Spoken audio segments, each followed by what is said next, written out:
바로 이렇게 무시무시한 뿅망치가 준비되어 있는데요. 수소 사업 자체가 영란력. 블루수소입니다. 아직 안 끝났어. 아싸지.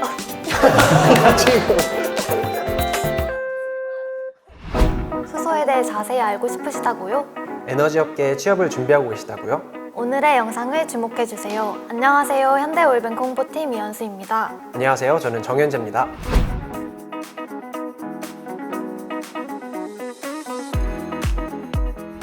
현대 5일장에 올라왔던 영상이죠. 문과생도 알기 쉬운 정유 공정 이야기 영상을 기억하시나요? 정유사에서 판매하는 기름이 어떻게 만들어지는지 쉽게 공부했었는데요. 오늘은 저희가 새로운 공부를 위해 돌아왔습니다. 오늘의 주제는 요즘 가장 핫한 키워드죠. 바로 수소입니다. 오늘은 수소 전문가 세 분을 모시고 이야기를 나눠보도록 할 텐데요. 각자 자기소개 부탁드릴게요. 네, 안녕하세요. 기술기획팀 민재걸입니다. 저는 수소 관련 신규 사업 검토를 담당하고 있습니다. 안녕하세요. 저는 환경을 사랑하는 환경팀 권슬기입니다. 안녕하세요. 저는 정책지원팀 장창욱입니다. 수소 관련 정책이나 수소 사업에 대한 전망에 관한 업무를 담당하고 있습니다. 네, 세 분 함께 해주셔서 감사합니다. 수소에 대한 궁금증을 하나씩 풀어가 볼 텐데요. 그냥 진행하면 현대 5일장이 아니죠. 사전에 진행했던 이중 모션 게임에서 정했던 동작이 있는데요.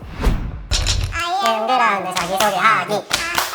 아싸 햄버거, 아싸 감자튀김, 아싸 감자튀김, 아싸 화이팅, 아싸 화이팅, 아싸 지구, 아싸 기분 좋아, 아싸 기분 좋아. IM 그라운드 지금부터 시작. 아싸 감자튀김, 아싸 노노. 아싸 햄버거, 아싸 기분 좋아, 아싸 기분 좋아, 아싸 지구, 아싸 지구, 아싸 감자튀김, 아싸 감자튀김, 아싸 지구. 저희가 미션을 하나씩 드리겠습니다. 수소라는 단어를 말씀하실 때마다 그 동작을 취해 주시면 됩니다. 재걸님부터 보여주시겠어요? 수소. 수소는 가장 가벼운 물질입니다. 수소 좋아.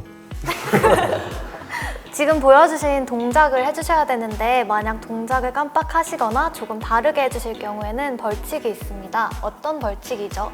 바로 이렇게 무시무시한 뿅망치가 준비되어 있는데요. 네, 오늘 이 시간이 끝날 때 뿅망치를 가장 덜 맞으신, 즉 미션을 가장 잘 수행해주신 한 분께 선물을 드릴 예정입니다. 열심히 해주시길 바라며 그럼 수소 이야기 본격적으로 시작해 보겠습니다. 네, 그럼 첫 번째 질문부터 시작하겠습니다. 슬기님, 수소가 뭔가요? 네, 수소는 지구상의 물질 중 가장 가벼운 기체입니다. 이러한 수소에는 크게 세 가지 특징이 있는데요. 첫 번째는 풍부함입니다. 수소는 우주상에서 75%를 구성하고 있습니다. 두 번째는 효율성입니다. 수소는 다른 연료에 비해서 에너지 발열량이 높아 효율적인 연료로 평가받고 있습니다. 세 번째는 청정함입니다. 무색무취 무독성의 수소는 연료로 사용할 때 부산물로 물만 생성됩니다. 청정 에너지를 필요로 하는 요즘 시대에 풍부하고 효율적이며 친환경적인 수소가 주목받는 이유입니다. 전 산업계와 경제계에서 수소를 주목하고 있는 이유가 있습니다. 요즘 뉴스를 보면 수소 경제라는 말이 많이 등장합니다. 창욱님, 이 수소 경제는 무엇이고 수소 경제로의 전환 왜 필요한가요? 저는 우선 수소 경제부터 말씀을 드리겠습니다. 수소 경제란 수소를 주요 에너지원으로 사용하는 미래 사회상이라고 보시면 되겠는데요. 이와는 반대로 현재 사회는 탄소 경제, 즉 탄소를 주요 에너지원으로 쓰는 탄소 경제라고 보시면 됩니다. 탄소 경제에는 세 가지 특징이 있습니다. 첫 번째는 글로벌 에너지 기업 간의 자원 개발이 가장 중요한 요소입니다. 두 번째로 자원이 매장된 곳에 따라 입지적인 제약이 있고, 세 번째로는 탄소 에너지가 에너지를 만들어내는 과정에서 온실가스를 배출하게 되어 환경 오염을 일으킨다는 점이 가장 중요한 포인트입니다. 이에 반해 수소 경제는 청정 에너지원을 수소로 사용하는 청정 에너지원으로 사용하기 때문에 온실가스 배출이 없고 탈탄소를 통해서 지구 온난화를 예방할 수 있다는 장점이 있습니다. 그리고 수소 사업 자체가 신성장 동력으로서 새로운 사업을 만들어낼 수 있는 긍정적인 기능도 갖게 됩니다. 우리 현대중공업 그룹의 경우에도 올해 3월에 수소 비전 2030 수소 드림을 발표하게 되었는데요. 이를 통해 수소 그룹으로의 전환을 선언하기도 하였습니다. 정말 많은 기업들이 수소에 집중하고 있는 것 같아요. 다양한 사업들이 있는 것 같은데 저희 회사가 실시하고 있는 수소 사업에는 어떤 종류가 있을까요? 수소 사업의 밸류체인에 대해서 말씀드리도록 하겠습니다. 수소에 관련된 밸류체인은 크게 6개로 보시면 됩니다. 수소를 생산하는 것부터 수소를 마지막으로 활용하는 것까지 6개의 단계가 있는데요. 첫 번째로 수소를 만들어내는 생산, 그리고 케미칼과 기타 액화수소로 변환할 수 있는 기술, 그리고 변환된 수소를 이송, 그리고 저장 단계에서의 출하하역, 그리고 마지막으로 수소를 활용하는 활용 단계로 보시면 됩니다.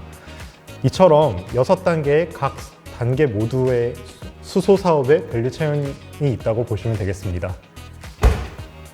맨 마지막에 안 한 거 아니에요? 안 했나요?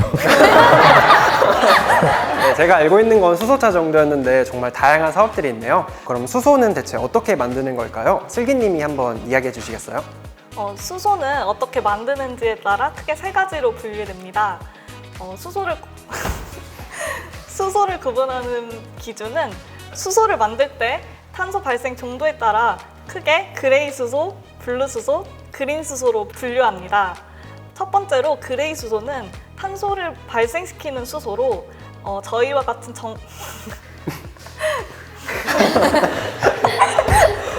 저희와 같은 정유사나 석화사에서 공정을 운영할 때 자연스럽게 발생하는 부생수소가 있고 LPG 등을 개질하여 발생하는 개질수소가 있습니다. 두 번째는 블루수소입니다. 블루수소는 수소를 만들 때에는 탄소가 발생하지만 발생한 탄소를 포집해서 저장하거나 재활용함으로써 실질적으로는 탄소 발생이 없는 탄소 중립 실현이 가능한 수소를 의미합니다. 마지막으로 그린 수소는 신재생 에너지로서 물을 전기 분해하여 만들기 때문에 탄소가 발생하지 않는 친환경 에너지입니다. 궁극적으로는 그린 수소를 생성해야 하지만 아직 국내 환경상 어려운 점이 많아 추가적인 기술 발전이 필요한 상황입니다. 네, 블루수소는 현대오일뱅크의 3대 미래 사업 중 하나죠. 그럼 저희 회사는 수소를 어떻게 생산하고 있을까요? 네, 저희 현대오일뱅크는 납사, 천연가스, LPG와 같은 원료를 고온의 스팀과 개질 반응시켜서 수소를 연간 약 여기서 안 좋아서 조금 크게 수소를 연간 20만 톤 가량 생산할 수 있는 설비를 갖추고 있습니다. 이 화석 연료를 원료로 사용하기 때문에 이 과정에서 이산화탄소가 발생하게 되는데요. 저희는 이산화탄소를 대기 중에 그냥 방출하는 것이 아니라 따로 포집을 해서 용접에 사용하는 탄산가스나 최근 수요가 급증하고 있는 드라이아이스 등으로 이제 새로운 가치가 있는 제품들로 전환할 수 있는 사업을 준비하고 있습니다. 저희는 지난 6월 14일에 가스 업체인 신비오케미컬과 액체 탄산 공장 기공식을 가졌는데요. 이 공장이 완공되고 나면은 저희 수소 공장에서 생산된 이산화탄소 연간 한 20만 톤 가량을 이 액체 탄산 공장의 원료가스로 공급함으로써 저희 수소 공장의 수소 중에서 약 5만 톤 가량이 블루수소로 전환될 수 있도록 할 계획입니다. 저희가 2025년까지는 이 블루수소의 생산량을 10만 톤까지 늘리는 것과 더불어서 해외 여러 유수 기업들과 함께 앞으로 그린 수소 생산 사업까지 점차 확대해 나갈 수 있을 것으로 기대하고 있습니다. 블루수소 생태계를 구축하여 제가 해보겠습니다. 시장은 더욱 미션을 가장 잘 수행해주신 분은 구독! 좋아요. 알람 설정까지 안녕.